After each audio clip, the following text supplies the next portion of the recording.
Hello everyone. आज की lecture में हम कॉम्प्लेक्स एनालिसिस की न्यूमेरिकल प्रॉब्लम को डिस्कस करेंगे जो कि प्रीवियस ईयर में पूछी गई है। तो शुरू करते हैं। फर्स्ट क्वेश्चन पूछा गया CSIR नेट दिसंबर 2023 में। क्वेश्चन क्या है? जेड एक कॉम्प्लेक्स नंबर है which of the following set is neither open nor close. ठीक है, वो हमें बताना है। तो देखिए फर्स्ट जो ऑप्शन है वो क्या कह रहा है कि जो जेड है वो इस तरीके से डिफाइन है कि आपके पास Z-1 यानी सेंटर एट Z=1 पे एक सर्कल की इक्वेशन ये दे रखी है और रेडियस 0 से 2 के बीच में लाई कर रही है।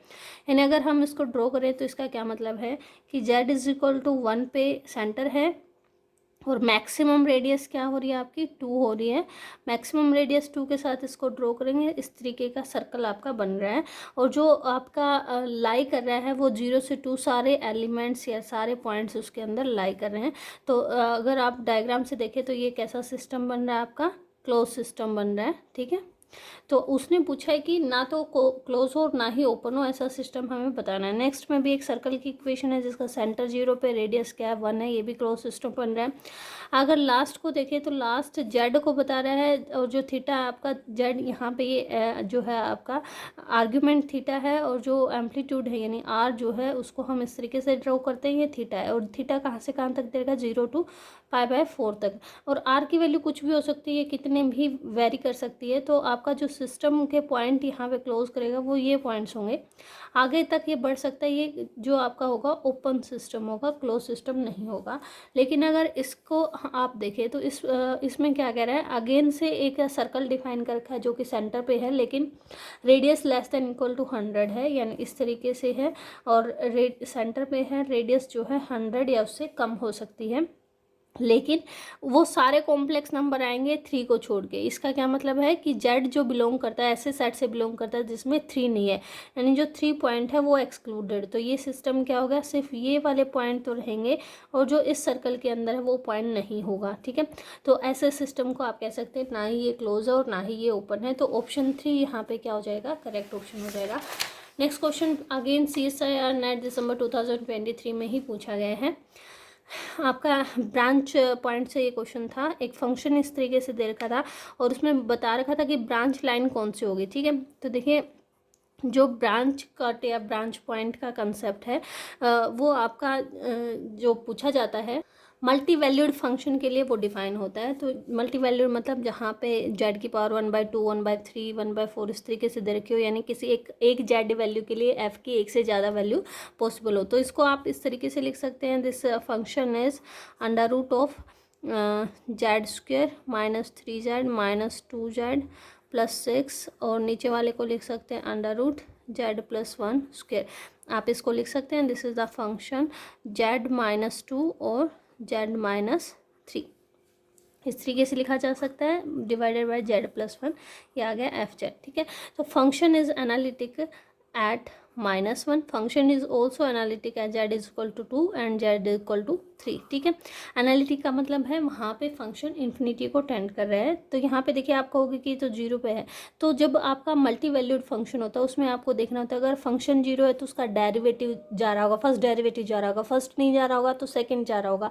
तो आप यहाँ पे चेक कर सकते हैं, जैसे ये तो आपका मल्टी वैल्यूड नहीं है, this is a singular point. ठीक है, तो यहाँ पे तो आपका जो है पोल एग्जिस्ट करेगा, ये ब्रांच पॉइंट नहीं है। तो -1 वाले जो ऑप्शन है वो तो होंगे ही नहीं आपके, जैसे कि सेकंड और फोर्थ ऑप्शन है वो तो नहीं होंगे।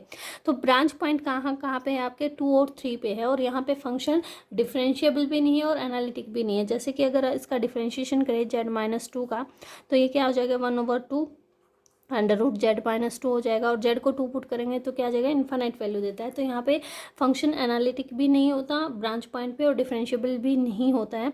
तो इस वजह से 2 और 3 क्या होंगे, आपके ब्रांच पॉइंट होंगे। तो ऑप्शन यहाँ पे थर्ड आपका क्या हो जाएगा, करेक्ट हो जाएगा। इन्फाइनाइट नहीं होगा ब्रांच पॉइंट, क्यों नहीं होगा आपको ये ध्यान में रखना होता है कि जैसे कि मान लो आपको Z-A की raise to power some K1 दे रखी है, Z-B raise to power K2 दे रखी है।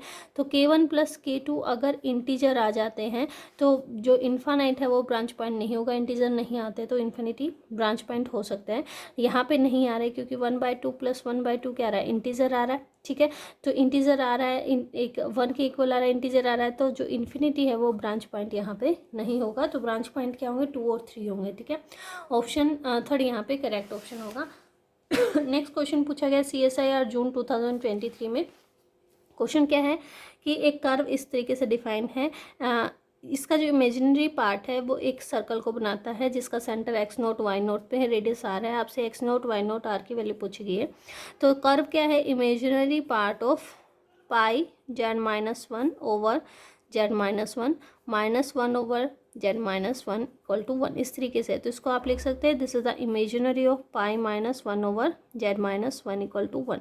तो यहाँ से क्या आ जाएगा, ये इसमें तो कोई इमेजिनरी पार्ट है नहीं, इसमें इमेजिनरी पार्ट है, तो आप लिख सकते हैं this is the imaginary of -1/z क्या होता है x plus iota y -1 equal to क्या आ जाएगा, 1 आ जाएगा। इसका जो है नीचे आयटा है तो आप इसको क्या कर दे, इसके जो है x नीचे वाले आयटा को हटाने के लिए रेशनलाइज कर दीजिए इसका imaginary part of -1 over x -1 plus iota y है, इसको x -1 minus eta y divided by x -1 minus eta y से ऊपर नीचे मल्टीप्लाई कर दीजिए। तो ये इक्वेशन क्या आ जाएगी, इमेजिनरी पार्ट ऑफ, ये आ जाएगा आपका 1 minus x plus iota y divided by x -1 का square plus y square equal to 1। तो यहाँ से क्या आ जाएगा, इमेजिनरी पार्ट क्या आ जाएगा आपका y over x -1 square plus y square, और ये क्या है इक्वल टू 1 है। तो यहाँ से इसको सिंप्लीफाई कर लीजिए तो आपके पास आ जाएगा x square plus 1 minus 2x plus y square minus y और इक्वल टू क्या आ जाएगा, ठीक लिखा है इसका स्क्वायर, हाँ -2x, कुछ मिस्टेक कर दी शायद मैंने, लेट मी चेक,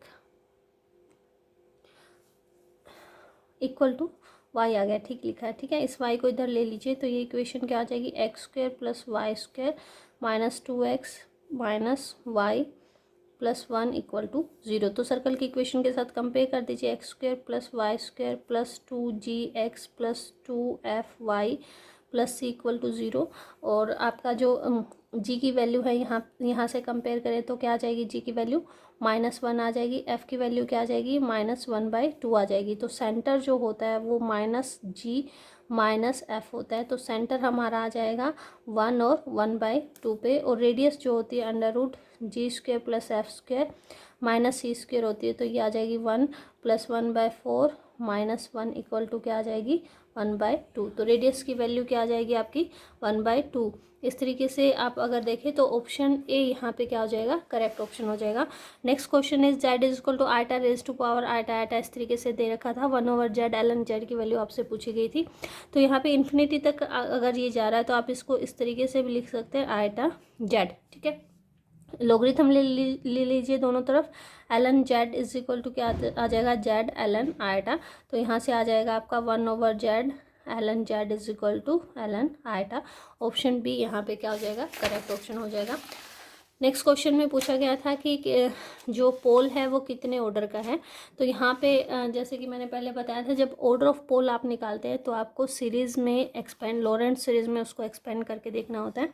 वहाँ पे जो नेगेटिव पावर मैक्सिमम आती है वही आपकी non zero maximum negative power जो होगी आपकी ऑर्डर ऑफ पोल होगा। तो यहाँ पे देखिए इसको अगर हम लिखें अबाउट z इक्वल टू 0 पे आपने देखना है तो इसको लिख सकते हैं z माइनस साइन z को एक्सपेंड कर दीजिए, z minus z³ over 3 factorial z5 over 5 factorial and so on, इस तरीके से लिख सकते हैं। इसको आप इस तरीके से लिख सकते हैं 1 minus z plus z³ over 3 factorial plus z5 over 5 factorial and so on. तो यहाँ पे अगर इसको लिखें तो आपके पास z से z कैंसिल हो जाएगा, 1 ओवर z³ और 3 फैक्टोरियल को कॉमन ले लीजिए तो यहाँ पे क्या बच जाएगा 1 और ये माइनस पावर आएगी 1 माइनस z² ओवर, यहाँ पे 3 फैक्टोरियल बाहर आ गया तो 20 बच जाएगा एंड सो ऑन। ठीक है, आप इसको इस तरीके से भी लिख सकते हैं 6/z³ इंटू में 1 minus z² / 20 and raise to power -1। तो ये टर्म आपकी आ जाएगी बायनॉमिनली, इसको कर दीजिए expand 6/z³ into 1 plus z² / 20 and so on. ठीक है, आगे जेड जो स्क्वेयर आया है तो z4 आ जाएगा आगे सोन। तो इसको अगर आप देखें तो यहाँ पे आपके पास टर्म आएंगी 6/z³ प्लस ये आपकी आ जाएगी 6/20z एंड सोन। ठीक है, तो मैक्सिमम जो पावर आएगी जेड की वो 3 आ रही है, तो ये क्या आ जाएगा, it is a pole of order 3। Negative में आपने देखनी है कि मैक्सिमम पावर कितनी आ रही है, वो 3 आ रही है, तो पोल ऑफ ऑर्डर 3 यहाँ पे हो जाएगा।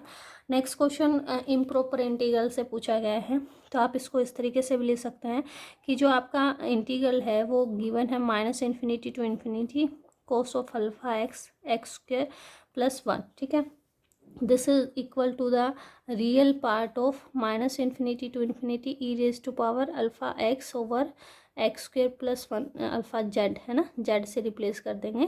ठीक है, और जब आप z से रिप्लेस इसको करते हैं तो यहाँ इंटू dz है ना, तो ये आपका जब आप z से रिप्लेस करते हैं तो -∞ to ∞ जो टर्म है वो आपकी क्लोज इंटीग्रल में क्लोज कंटूर में कन्वर्ट हो जाती हैं। इसको मैं दोबारा लिख देती हूँ, this is equal to real, कल हमने डिस्कस किया था, real part of e⁻⁴z/z² + 1 dz। ठीक है, तो जब आप इस इम्प्रॉपर को कॉम्प्लेक्स में लेके आते हैं तो जो -∞ to ∞ लिमिट है वो एक सर्कल में कन्वर्ट हो जाती है, जिसकी रेडियस जो होती है वो क्या होती है, यूनिटी होती है। तो उसके लिए आपको इसको सोल्व करना होता है। तो यहाँ पे जो z डिफाइन है वो प्लस माइनस पोल जो बनेंगे z = ± आइटा पाई पे आपके पोल बनेंगे। तो यहाँ पे आपको जो देखना है कि जो पोल आपका है, सॉरी भी मैंने यहाँ पे गलत बता दिया आपको, मैंने 0 to 2 पाई वाला केस देख लिया, वो -∞ to ∞ है। तो आप इसको ऑब्वियसली आप इसको लिख सकते हैं this is the real part of, इस तरीके से तो लिख सकते हैं this is the real part of e⁻⁴z/z² + 1। ठीक है, लेकिन यहाँ पे जो पोल होंगे आपके काउंटर क्लॉकवाइज लूप में आपको देखना है, हाफ लूप में -r to r आपने देखना है कि पोल आपके अपर हाफ में कहाँ लाई करते हैं। तो z = ± आइटा पे पोल है, तो सिर्फ प्लस आइटा जो पोल है वो यहाँ पे आपके कंटूर में लाई करेगा, और वो आपका सिंपल पोल होगा, उस पर आपको रेजिड्यू निकालना है। तो वो रेजिड्यू क्या होगा आपका, limit z tends to plus iota z - iota into e⁻⁴z/, इसको आप इस तरीके से लिख सकते हैं z - iota into z plus iota. ये कैंसिल होगी टर्म, तो आपके पास आ गया, इसमें लिमिट रखें तो आपके पास क्या आ जाएगा, this is iota alpha z e⁻⁴ alpha into iota divided by iota plus iota. तो ये टर्म आ गई e⁻⁴ डिवाइडेड बाय 2 आइटा। ठीक है, तो आपका जो इंटीग्रल होगा वो क्या होगा आपका, क्योंकि पोल आपका जो है इमेजिनरी है, रियल एक्सिस पे लाई नहीं करता, रियल एक्सिस पे लाई करता है तो हम पाई आइटा से मल्टीप्लाई करते हैं, और अगर इमेजिनरी है तो आप 2 पाई आइटा से मल्टीप्लाई करते हैं। तो आपका इंटीग्रल हो जाएगा 2 पाई आइटा इंटू e⁻⁴ 2 आइटा। ठीक है, 2 से 2 आपका कैंसिल, आइटा से iota cancel, this term will be pi e⁻⁴। Option B यहाँ पे करेक्ट ऑप्शन हो जाएगा। नेक्स्ट क्वेश्चन पूछा गया CSIR जून 2020 में इस तरीके से इंटीग्रल दे रखा था, आपसे पूछा गया था कि z = 2 - आइटा पे इंटीग्रल की क्या वैल्यू होगी। तो पहले से इंटीग्रेशन को सोल्व कर लीजिए। तो सिंपल जैसे दिख रहा है कि ओमेगा = z पे सिंपल पोल है, तो सिंपल पोल सोल्व करने के लिए फॉर्मूला क्या होता है, limit z tends to sorry यहाँ पे ओमेगा है, ओमेगा टेंड्स टू z, और यहाँ पे आ जाएगा जो भी फंक्शन है उसमें ओमेगा - z से मल्टीप्लाई कर दीजिए, ओमेगा² - 2 ओवर ओमेगा - z। तो ये टर्म कैंसिल हो जाएगी, ओमेगा की जगह पे z रख दीजिए, तो क्या आ जाएगा z² - 2। इंटीग्रल की वैल्यू ये आ गई, यानी कि f ऑफ z = क्या है, z - 2। आपसे पूछा गया 2 - आइटा पे, तो f ऑफ 2 - आइटा क्या आ जाएगा, 2 - आइटा का स्क्वायर -2 इक्वल टू क्या आ जाएगा, इसको अगर आप सॉरी ये तो आपका जो है रेजिड्यू आया है, इंटीग्रल की वैल्यू क्या आ जाएगी, इनटू में 2 पाई आइटा आ जाएगी, ठीक है। तो इसके इनटू में क्या आ जाएगा, 2 पाई आइटा। हम कैसे निकालते हैं, 2 पाई आइटा इंटू रेजिड्यू, तो इनटू में 2 पाई आइटा आ जाएगी। इसको सोल्व कर लीजिए, क्या आ जाएगा, 2 पाई आइटा एज इट इज़। इसको सोल्व करेंगे तो 4 + 1 - 4 आइटा -2, ठीक है। 4 + 1 नहीं, -1 आइटा स्क्वेयर होगा ना, तो आइटा स्क्वेयर -1 होता है, 4 - 1 इंटू, ठीक है, ये आ गया। अब यहाँ से इसको सोल्व करेंगे तो ये आ गया 2 पाई आइटा इंटू में 4 - 3 यानी कि 1 - 4 आइटा, ठीक है। इसको सोल्व किया तो क्या आ जाएगा, 2 पाई आइटा और माइनस, और आइटा स्क्वेयर है तो माइनस माइनस प्लस हो जाएगा, +8 पाई। तो आंसर जो आ जाएगा वो 8 पाई + 2 पाई आइटा, ऑप्शन सी यहाँ पे करेक्ट हो जाएगा। नेक्स्ट क्वेश्चन अगर हम देखें तो नेक्स्ट क्वेश्चन में आपको इंटीग्रल जो दिया हुआ था, अगेन आपको पहले तो निकालना पोल कहाँ पे एग्जिस्ट कर रहा है, ठीक है। उसके बाद उसके कोरस्पॉन्डिंग रेजिड्यू निकालना है। तो देखिए यहाँ पे रेडियस जो दे रखी थी वो π/4 दे रखी थी, सेंटर जो दे रखा था 1/4 पे दे रखा था आपको। तो जो आपके पोल आने चाहिए वो with in the radius of the circle आने चाहिए। तो देखिए यहाँ पे जो इंटीग्रल दे रखा है वो दे रखा है z² / sin²4z, ठीक है। तो आपका जो पोल आएगा वो कहाँ पे एग्जिस्ट करेगा, जहाँ पे sin4z क्या हो, 0 हो। यहाँ पे आप लिख सकते हैं 4z = ±n π हो, या z = ±n π/4, ठीक है, इस तरीके से। तो यहाँ पे आप देखेंगे कि z जो आपका है 0 पे एग्जिस्ट कर रहा है पोल, और आपका ±π/4 पे एग्जिस्ट कर रहा है, और बाकी जो हैं पोल आपके आउट ऑफ कंटूर हो जाएंगे अगर आप निकालते हैं ये आगे की टर्म। अगर आप n को 2 पुट करते हैं तो π/2 टर्म आपकी आउट ऑफ रेडियस हो जाती है। फर्स्ट कैलकुलेट करेंगे रेजिड्यू एट पोल z = 0 पे, तो उसके लिए आप इस टर्म को इस तरीके से लिख सकते हैं, दैट z² / sin²z को आप लिख सकते हैं 1 - cos ऑफ 8z/2 को मैंने ऊपर लिख लिया, ठीक है। यहाँ पे अब cos ऑफ 8z को एक्सपेंड कर दीजिए सीरीज में, ये आ जाएगा 2z² / 1 - 1 - 8z² / 2 फैक्टोरियल, ठीक है, +8z 4/4 फैक्टोरियल एंड सो, ठीक है। इस तरीके से आपका आ जाएगा। तो ये टर्म आ गई 2z² / 1 से 1 कैंसिल हो जाएगा, 8z² / 2 फैक्टोरियल को हमने बाहर निकाल लिया, तो अंदर बच जाएगा 1 - 8z² / 2 फैक्टोरियल बाहर निकाल लिया। तो यहाँ पे आपका बच जाएगा टर्म 3 × 4 यानी कि 12 एंड सो, ठीक है। तो यहाँ से z² कैंसिल हो जाएगा, this term will B 4/64 1 - 8z² / 12 raised to power -1। बायनॉमियली solve करें तो इसको आप लिख सकते हैं, this term is 1/16 1 + 8z² / 12 and so. तो यहाँ पे देखेंगे 1/z का जो कोफिशिएंट है, 1/z का जो कोफिशिएंट है वो 0 आता है, ठीक है। तो 1/z का कोफिशिएंट 0 है, तो रेजिड्यू एट z = 0 पे क्या आ जाएगा, 0 आ जाएगा। उसके बाद इस पे सोल्व करते हैं ±π/4 पे, तो उसके लिए अगेन रेजिड्यू एट z = ±π/4, उसके लिए अगेन आपने इसको एक्सपेंड करना अबाउट, तो आप लिख सकते हैं z - π/4 = t, ये आप यहाँ पे पुट कर सकते हैं। तो ये पुट अगर करें इस इक्वेशन में तो 2z² /